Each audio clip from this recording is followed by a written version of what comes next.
यह शब्दावली राजस्व विभाग रेवेन्यू डिपार्टमेंट में उपयोग होती है। शब्दावली का विवरण।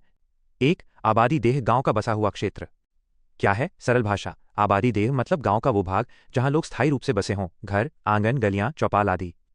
यानी जमीन का वो हिस्सा जो बस्तियों व आवासों के लिए आरक्षित हो। कहाँ का उपयोग होता है? राजस्व अभिलेखों, किस नगर गांव के किस हिस्से में कितनी आबादी है, में अलग से दिखाते हैं। कर, स्थानीय निकाय, पंचायत, नगर पालिका से जुड़ी सुविधाओं, बिजली पानी कनेक्शन, मतदान सूची आदि के लिए अहम महत्वपूर्ण बातें। आबादी देह में कृषि खेत नहीं आते या अलग से दर्शाए जाते हैं। किसी भू टुकड़े पर घर बने हैं तो वो भाग आबादी देह माना जाएगा। भूमि के स्वामित्व कर निर्धारण पर असर पड़ता है।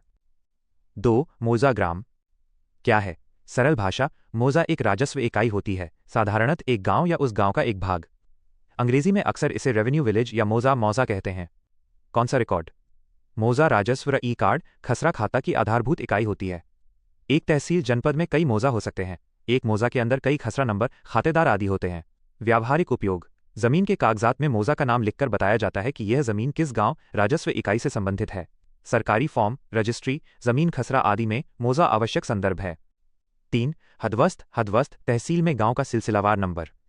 क्या है? सरल भाषा। हदवस्त का मतलब यहां तहसील या राजस्व परिप्रेक्ष्य में हर गांव मौजा को लगातार दिया गया क्रमिक सीरियल नंबर, यानी तहसील की सूची में गांवों का सीरियल, उसे हदवस्त कहते हैं। क्यों जरूरी है? इससे गांवों की पहचान आसान रहती है, नाम एक जैसे होने पर भी। नक्शा, काडास्टर व रिकॉर्ड तैयार करते समय यह क्रमिक नंबर यूज होता है। प्रयोग। जब आप तहसील जिला के रिकॉर्ड देखें, जैसे खसरा खाता, तो हदवस्त नंबर से सीधे उस गांव के रिकॉर्ड तक पहुंचा जा सकता है। 4. मौजा बेचिराग इमेज में लिखित बिना आबादी का गांव। मौजा बेचिराग बिना आबादी का गांव। नोट, इमेज में शब्द वैसा ही दिख रहा है, मतलब अंशतः स्थानीय लोकल शब्द जो राजस्व डॉक्यूमेंट में प्रयुक्त है। यहां महत्व उसकी परिभाषा है जो इमेज में दी गई है, बिना आबादी वाला मौजा ग्राम। क्या है? सरल भाषा। यह उन मौजाओं गांवों को कहते हैं जिनमें स्थायी निवासी नहीं रहते, यानी उस गांव में कोई लोगों का बसा हुआ आबादी केंद्र नहीं है।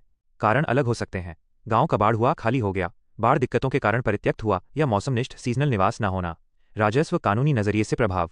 इन मौजाओं का रिकॉर्ड अलग दर्ज होता है। जमाबंदी में बिना आबादी का स्टेटस लिखा रहता है। भूमि पर खेती उपयोग के अनुसार कर रिकॉर्ड हो सकते हैं, पर आवास आधारित सुविधाएं, बिजली पंजीकरण, वोटर लिस्ट आदि न बनती। कभी कभी इन जमीनों पर वन नाला या सरकारी अधिग्रहण भी हुआ होता है, जांच जरूरी होती है। उदाहरण, पहाड़ी क्षेत्र में ऐसा गांव जो अब खाली हो गया, उसे मौजा बेचिराग दर्ज किया जा सकता है। क्या आप राजस्व विभाग की ऐसी ही अन्य शब्दावली के बारे में जानना चाहेंगे?